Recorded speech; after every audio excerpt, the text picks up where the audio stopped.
নমস্কার প্রিয় শ্রোতা বন্ধুরা, রাধাকৃষ্ণ বেদ পেয়ালি চ্যানেলে আমি পেয়ালি আছি। আজকে আপনারা শুনছেন শিবপুরাণ।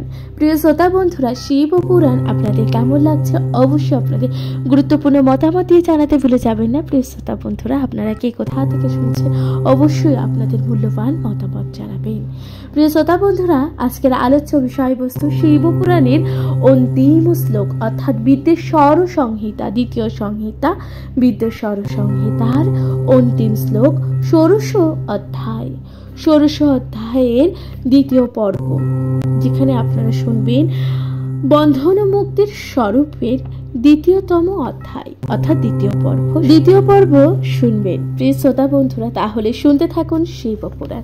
অবশ্যই আপনাদের মতামত জানাতে ভুলবেন না। শুনতে থাকুন শিবপুরাণ।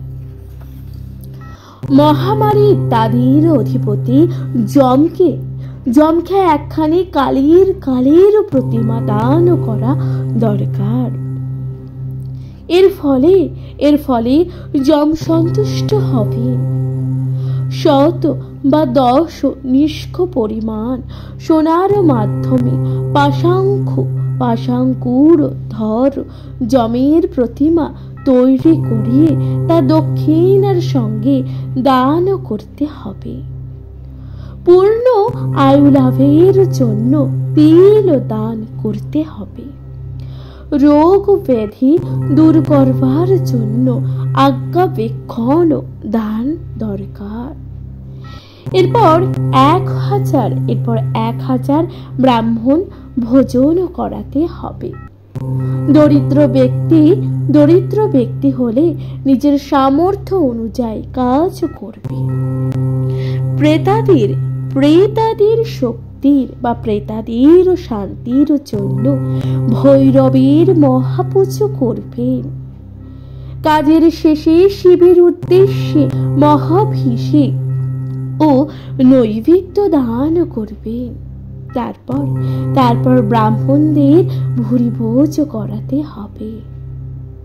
এইভাবে যজ্ঞের অনুষ্ঠান করলে 10 খণ্ডন হয়। প্রতি বছর ফাল্গুন মাসে এই শান্তি যজ্ঞ করতে হবে। তবে হঠাৎ কোনো দুর্ঘটনা বা খারাপ কিছু ঘটলে 1 মাসের মধ্যেই এই অনুষ্ঠান করা উচিত। এবং কৃতেন যজ্ঞেন দোষ শান্তি মবাপুদাৎ শান্তি যজ্ঞ মিমাং কুয়ার দছে বর্ষে তুফা লগ্নি। মহাপাতক ইত্যাদি উপস্থিত হলে ভৈরবের পুজো করতে হবে। মহাবিদ হলে পুনরায় সংকল্প করতে হবে। ব্যক্তি যদি আর্থিকভাবে স্বাবলম্বী না হয় তাহলে কেবল দীপ দান করলেও চলবে। তাতেও যদি সামর্থ্য না থাকে তাহলে স্নান করে যতটুকু সম্ভব দান করবে। 108 বার মন্ত্র বলে সূর্য প্রণাম করবে। বুদ্ধিমান ব্যক্তি যত বেশি সংখ্যক মন্ত্র বলে প্রণাম করবে, 1000 অযুত লক্ষ কোটি বার মন্ত্র জপ করে নমস্কার করা যায়। এর ফলে সারা বিশ্বের দেবতাগণ তুষ্ট হন। নমস্কারের সময় এভাবে বলতে হবে, হে শিব নম্র সগুণ এবং দীপ্যমান তোমার স্বরূপে আমি বুদ্ধি অর্পণ করছি। আমার যে অহংভাব আছে তোমার দর্শনে তা তুমি দূরীভূত হয়েছে। আমি শিখিও দেহে নত হয়েছি। হে প্রভু, আপনি আকাশ তুল্য মহান, কিন্তু আপনি শূন্য নহেন। আমার স্বরূপ সম্প্রতি আমি আপনার দাস, সম্প্রতি আমি আপনার দাস, একথা মহেশ্বরকে বলতে হবে। এভাবে নিজের শিবের কাছে নিবেদন করে নমস্কার করতে হবে। তারপর নৈবেদ্য প্রদান করতে হবে, সেই সঙ্গে তাম্রুল প্রদান করতে হবে। তাম্রুল অর্থাৎ পান পাতা। এরপর শিবকে অন্তত 108 বার প্রদক্ষিণ করতে হবে। শিবকে প্রদক্ষিণ করলে সমস্ত পাতক ও দোষ নষ্ট হয়। দুঃখের মূল হলো ব্যাধি। দুঃখের মূল কি? ব্যাধি। ব্যাধির মূল হলো পাতক। শিব প্রসিদ্ধিখ্যাত সর্বং পাতকং নশ্যতি ক্ষণাৎ দুঃখস্য মূলং ব্যাধিঃ ব্যাধে মূলং হি পাতকং। ধর্মের প্রভাবে মানুষের পাপ মোচন হয়। শিব পুজো করে যে ধর্মের শুভ কাজ করা হয়, তার ফলে সমস্ত পাপ মোচন করা বা মোচন হয়ে থাকে। যে প্রদক্ষিণের কথা বলা হয়েছে বা বলা হয়, সেই প্রদক্ষিণ আসলে হলো ক্রিয়ার মাধ্যমে প্রণবের জপ। জন্ম মরণ 2 মায়ার চক্র। এই যে জন্ম মৃত্যু 2 হচ্ছে মায়ার চক্র। শিবের মায়া চক্রকে বলিপীঠ বলা হয়। বলিপীঠ থেকে শুরু করে ক্রমশ দক্ষিণ দিক দিয়ে আবার বলিপীঠে প্রবেশ করতে হয়। তারপর নমস্কার করতে হবে। এই সম্পূর্ণ ক্রিয়াটির নামই হলো প্রদক্ষিণ। প্রদক্ষিণের ফলে গমন থেকে জন্মলাভ হয়। নমস্কারের মাধ্যমে শিবের বা নিজেকে শিবের কাছে সমর্পণ করা। জন্ম ও মরণ 2 শিবের মায়াতে সমর্পণ করতে হবে। যে ব্যক্তি তা পারে, তাকে আর জন্মগ্রহণ করতে হয় না। যতক্ষণ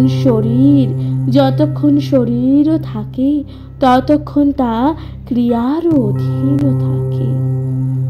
তাই জীবকে বদ্ধ বলা হয়। মায়া চক্রের প্রণেতা হলেন শিব। তিনি মোক্ষের পরম কারণ। শিবের মায়ায় অর্পিত যে দ্বন্দ্ব, তা শিবেই পরিশুদ্ধ করেন। শিবের তৈরি করা দ্বন্দ্ব শিবকেই সমর্পণ করতে হবে। সেই জন্য প্রদক্ষিণ ও নমস্কার অত্যন্ত প্রিয়। শিবের উদ্দেশ্যে যে প্রদক্ষিণ ও নমস্কার করা হয়, তা ষোড়শ উপচারীর পুজোর মতনই ফলদান করে। এই পৃথিবীতে এমন কোনো পাপ নাই যা শিব প্রদক্ষিণের দ্বারা নাশ হয় না। শিব সাধক শিব পুজো করে মৌনী ও সত্যবাদী হবে। এরপর বিভিন্ন ক্রিয়া, তপস্যা, জপ, জ্ঞান ও ধ্যান প্রভৃতি একটি অনুষ্ঠান করবে। শিব ভক্ত বসেন নিত্যং শিবলিঙ্গম সমাশ্রিত স্থানুলিঙ্গ আশ্রয়ে নৈব স্থানু ভবতি ভসুরা। প্রিয় শ্রোতা বন্ধুরা, তাহলে এখানে সমাপ্ত হলো বিদ্যেশ্বর সংহিতা। আশা করছি তা আপনাদের ভালো লাগলো। অর্থাৎ আপনারা শুনলেন দ্বিতীয় সংহিতার সমাপ্তি। প্রিয় শ্রোতা বন্ধুরা, দ্বিতীয় সংহিতা প্রথম সংহিতা আপনাদের কেমন লাগছে অবশ্যই আপনাদের মূল্যবান মতামত জানাতে ভুলে যাবেন না। এর পরবর্তী সংহিতা অর্থাৎ তৃতীয় সংহিতা, যেখানে আপনারা শুনবেন বা শুনতে চলেছেন কৈলাস সংহিতা। কৈলাস সংহিতার প্রারম্ভ। শুনতে থাকুন শিবপুরাণ।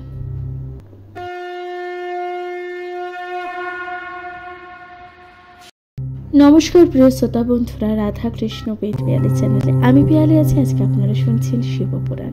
প্রিয় শ্রোতা বন্ধুরা, শিবপুরাণের তৃতীয় সংহিতা কৈলাস সংহিতা, যেখানে আপনারা শুনবেন প্রথম অধ্যায়।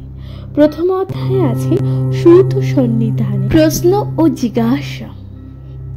নবশিবায় শান্তায় সগণায় সহস্র নবে প্রধান পুরুষে সায় স্বর্গস্থি অন্ত হিতবে। যিনি সৃষ্টি স্থিতি প্রলয়ের কারণ এবং প্রকৃতি ও পুরুষের নিয়ন্তা, সেই মঙ্গলময় শিব জন্মদাতা পার্বতী, গণেশ ও কার্তিকে ও প্রথম গণকে নমস্কার করি। পুরাকালে মহাতেজা মুনিগণ হিমালয় ও শৃঙ্গে তপস্যা করতে করতে তারা বারাণসীতে যাওয়ার জন্য কৃত সংকল্প হলেন। তারা তখন হিমগিরি থেকে বহির্গত হয়ে একেবারে কাশীর মণিকর্ণিকা ঘাটে গিয়ে স্নান সমাধা করলেন। দেবতার উদ্দেশ্যে করলেন তর্পণ। দেবতার উদ্দেশ্যে তাহলে কি করলেন? তর্পণও করলেন। দেব ও দেবীদের পরম ভক্তি ভরে করলেন প্রণাম। তারপর শুরু করলেন হৃদয় ভরে স্তব স্তোত্র পাঠ। তত্র স্নাতা সুসপ্তর্ষ দেবাদি দেব অথ জাহন প্রেম দৃষ্টা স্নাতা মুনীন্দ্রেন্তা বিশ্বেশং ত্রিদেশেশ্বর নমস্কৃতার্থ সম্পৃচ্ছ ভক্তা পরম আশিতা শতরুদ্রা দেবী স্তুতি বেদ পারক। ওই সময় মহর্ষি সূত সেখানে উপস্থিত হলেন। তিনি কালী দর্শন করতে গিয়েছিলেন। তিনি কি করলেন? কালী দর্শন করতে গিয়েছিলেন। মুনিগণ তাকে দেখে খুবই আনন্দের সঙ্গে তার কুশল জানতে চাইলেন এবং তারা যে খুবই শুভক্ষণে সেখানে একত্রে মিলিত হতে পেরেছেন তা অনুভব করে নিজেদেরকেই সৌভাগ্যবান বলে মনে করছেন। অনন্তর মুনিগণ সূত্রকে শ্রদ্ধার্ঘ্য জ্ঞাপন পূর্বক প্রণব শব্দের অর্থ বিশেষভাবে বিশ্লেষণ করার জন্য অনুরোধ করলেন। আরো বললেন, হে সূতে, আপনি পুরাণ পুরুষ। ব্যাসদেব আপনাকে পুরাণ সকলের গুরু বলে স্বীকার করেন। কারণ পৌরাণিক জ্ঞানে আপনার সমতুল্য কেউ হতে পারেন না। উল্লেখিত কথাগুলি শ্রবণ করে সেই সূত মহাশয় গণেশ, কার্তিক, ভবানী ভব, শ্রীলিঙ্গ মুনির পুত্র সুযশার স্বামী নন্দীদেব, সনত কুমার ও ব্যাসদেবকে প্রণাম করে বললেন, হে মহাভাগ মুনিগণ, আপনারা যথার্থই পূর্ণবান। তা না হলে এ বিষয়ে আপনারা জানতেই চাইতেন না। তবে ব্যাসদেব নৈমিষারণ্যবাসী মুনিগণকে যা উপদেশ দিয়েছিলেন আমি সেটাই বলছি। বহুদিন আগের কথা। সঋষিষ মন্বন্তরে ঋষিগণ কঠোর ব্রত অবলম্বন করে নৈমিষারণ্য তপস্যা করতেন। তারপর একদা সাধন যজ্ঞে প্রবৃত্ত হলেন। তাদের একমাত্র ইচ্ছে ছিল মহেশ্বরকে সন্তুষ্ট করা। তাই সে যজ্ঞে মহেশ্বরে অতীব সন্তুষ্ট হয়েছিলেন। আর ঠিক তখনই ভগবান ব্যাসদেব তাদের সামনে উপস্থিত হলেন। সেই ঘটনায় খুশি হয়ে মুনিগণ আনন্দের সঙ্গে সেই ব্যাসদেবকে নানা উপহারে অভ্যর্থনা করলেন। সোনার তৈরি আসন দিয়ে বসার জন্য। তখন ব্যাসদেব মুনিদের উদ্দেশ্যে বললেন, আপনারা যে যজ্ঞ করলেন তাতে কোনো অঘটন ঘটেনি তো? আপনারা যজ্ঞ স্বামীর পুজো করছেন তো? আপনারা সর্বশাস্ত্রে পারদর্শী। নিশ্চয়ই পার্বতীর সাথে ভবানীপতির পুজো করছেন। তস্মাৎ পৌরাণিক বিদ্যা ভবত হৃত সংস্থিত পুরাণানি চ সর্বাণি বেদার্থান প্রবদন্তি। বেদ প্রণব সম্ভূত প্রণবার্থ মহেশ্বর অথে মহেশ্বর স্থান তৈ ধিজ্ঞাত প্রতিষ্ঠিতম। মুনিগণ এরপর বলছেন, হে মুনি পুঙ্খব, আপনি মহেশ্বরের বড়ই কৃপার পাত্র। মহেশ্বর আপনার শরীরে সতত বিরাজমান। মহেশ্বর আপনার শরীরে সতত বিরাজমান। আমাদের অন্তর আপনার কথা শোনার জন্য বড়ই চঞ্চল হয়ে উঠেছে। আজ এই অর্থ প্রকাশক ভগবানকে জানার চেষ্টা করেছি, কিন্তু বিশেষ আলোচনা করে বুঝতে পারিনি। আজ আপনাকে পেরেছি। আপনি এই বিষয়ে সবিশেষ আলোচনা করে আমাদের সকল সংশয় দূর করুন। মুনিগণের মুখে কথা শ্রবণ করে ব্যাসদেব গভীর আগ্রহের সাথে বলতে শুরু করলেন, প্রণবেশ্বর ভগবান শিবের কথা। ব্যাসদেব তাহলে এখন বলতে শুরু করলো প্রণবেশ্বর ভগবান শিবের কথা।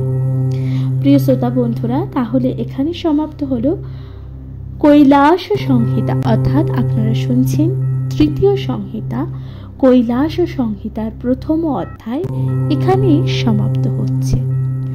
শিব পুরাণ আপনাদের কেমন লাগছে অবশ্যই আপনাদের মূল্যবান মতামত দিয়ে জানাতে ভুলে যাবেন না।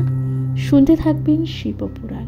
আপনারা শুনবেন দ্বিতীয় অধ্যায়, যেখানে বলা হবে উমা মহেশ্বরের সংবাদে উমার প্রশ্ন। শুনতে থাকুন শিব পুরাণ। কমেন্টে লিখতে ভুলে যাবেন না। হর হর মহাদেব।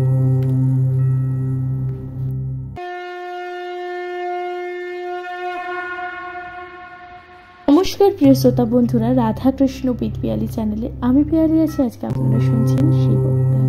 প্রিয় শ্রোতা বন্ধুরা, আজকের আলোচ্য বিষয়বস্তু শিব পুরাণের তৃতীয় সংহিতা কৈলাস সংহিতার দ্বিতীয় অধ্যায়। আপনারা শুনছেন উমা মহেশ্বরের সংবাদে উমার প্রশ্ন।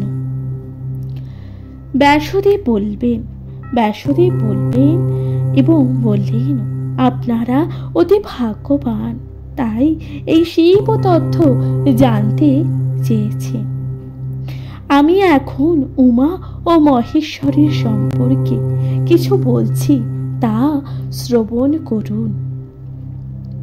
উপাসিত ইতিদং মে দৃষ্টমম বিনিশ্চতম তস্মাৎ দুঃখমি যুগাস্মকম ইতিহাস পুরাতনৈ। উমা মহেশ্বর সংবাদ রূপম অদ্ভুতমাস্তিক। পুরা কিল জগদ্দাতা সতী দাক্ষয়িণী তনুম। পুরাকালে জন্মদাতা সতী শিব নিন্দার কারণে দেহত্যাগ করেছিলেন। তারপর তিনি হিমালয়ের কন্যা উমারূপে জন্মগ্রহণ করেছেন। বয়ঃপ্রাপ্ত হয়ে দেবী এক স্বয়ংবর সভায় মহাদেবকে স্বামীরূপে গ্রহণ করেন। দেবী মহেশ্বরকে বলেছিলেন, হে সর্বজ্ঞ, আপনি তো সৃষ্টি স্থিতি ও প্রলয়ের কার্যের বিধায়ক। আপনি ভগবান পরমেশ্বর। আমি দাক্ষায়ণী দেহত্যাগ করে হিমালয় কন্যা রূপে জন্ম নিয়েছি। আপনি আজ আমাকে মন্ত্র দীক্ষা দিয়ে বিশুদ্ধ আত্মস্থ করুন। এই কথা শুনে চন্দ্রশেখর বললেন, দেবী, এত ভালো উত্তম প্রস্তাব। কথা দিলাম তোমাকে কৈলাসে নিয়ে গিয়ে মন্ত্র দান করে আত্মস্থ করব। এই কথা বলে উমাকে কৈলাসে নিয়ে চললেন মহেশ্বর। তারপর সেখানে প্রণবাদি মন্ত্রে দীক্ষিত করে বিশুদ্ধ আত্মতস্তস্থ করলেন।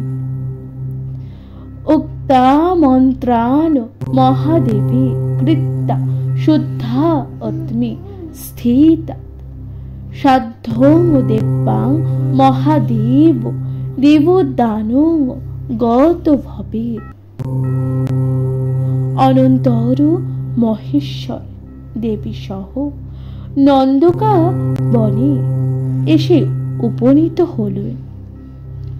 সেখানে তিনি দেবীকে সুমালিকা প্রভৃতি দেবীর প্রিয় সখীর সঙ্গে সুন্দর সুন্দর কল্পতরু ও পুষ্প দ্বারা সাজিয়ে তুললেন। তারপর তাকে কোলে নিয়ে সোহাগ পরে সর্বলোকে হিতকর সাক্ষাৎ বিদার্থ ঘটিত নানা প্রকার বয়সিদ্ধ ও অথচ শুভজনক কথা বলতে লাগলেন।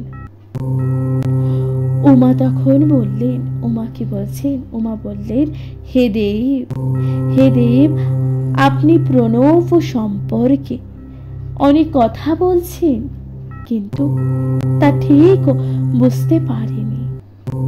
আমি প্রণবের আসল অর্থ জানতে চাই। কিভাবে প্রণব উৎপন্ন হলো, তাকে প্রণবই বলে কেন? উক্ত মন্ত্র কয় প্রকার এবং কেনই বা প্রণবকে বেদের আদি বলা হয় তা বলুন। এছাড়া বিশ্ব ব্রহ্মাণ্ডে কত প্রকার দেবতা আছেন, সেই সকল দেবতার চিন্তাধারাই বা কি, ক্রিয়া কয় প্রকার, মন্ত্রবর্ণের ব্যাপক স্বভাবই বা কেমন? এই প্রণব মন্ত্রে পঞ্চব্রহ্ম কিভাবে অবস্থান করে? এছাড়া কলা কয় প্রকার? প্রণবেই পঞ্চক্ষর বা কেমন? এর বাচ্য বাচক কে? এর বাচ্য বা বাচকই বা কে? আর প্রণব উপাসনের অধিকারী বা কে? এছাড়া পূজা প্রণালী ন্যাস সম্পর্কে আপনি সবিস্তারে বলুন। কথং প্রণম উৎপন্ন, কথং প্রণম উচ্যতে, মন্ত্রাকতি সমাখ্যাত, কথং বেদাতিরুচ্যতে, দেবতা বা কতি প্রত্যাং, কথং দেবাদি ভাবনা ক্রিয়াকৃতি বিধা প্রত্যাং, ব্যাপকতা প্রথা। ব্রহ্মাণি পঞ্চমন্ত্রে अस्मिन् কথং দৃষ্টান্তূন ক্রমাৎ, কালাকতি সমাখ্যাতা প্রবঞ্চক কথম, বাক্যবাচম সম্বন্ধ স্থানানি চ কথম শিবম, অত্রাধিককারী বিজ্ঞয় বিষক ক উদারতা। হে ঈশান, হে ঈশান, যদি আমার প্রতি আপনার কৃপা থাকে তবে এই সমস্ত প্রশ্নের সমাধান করুন। দেবী উমার এই প্রশ্নাবলী শুনে ভগবান ইন্দ্রভূষণ মহেশ্বরের প্রতি সহৃদয় দৃষ্টিপাত করে একের পর এক বলতে লাগলেন। প্রিয় শ্রোতা বন্ধুরা, তাহলে এখানেই সমাপ্ত হলো দ্বিতীয় অধ্যায়, যেখানে আপনারা শুনলেন উমা মহেশ্বর সংবাদে উমার প্রশ্ন।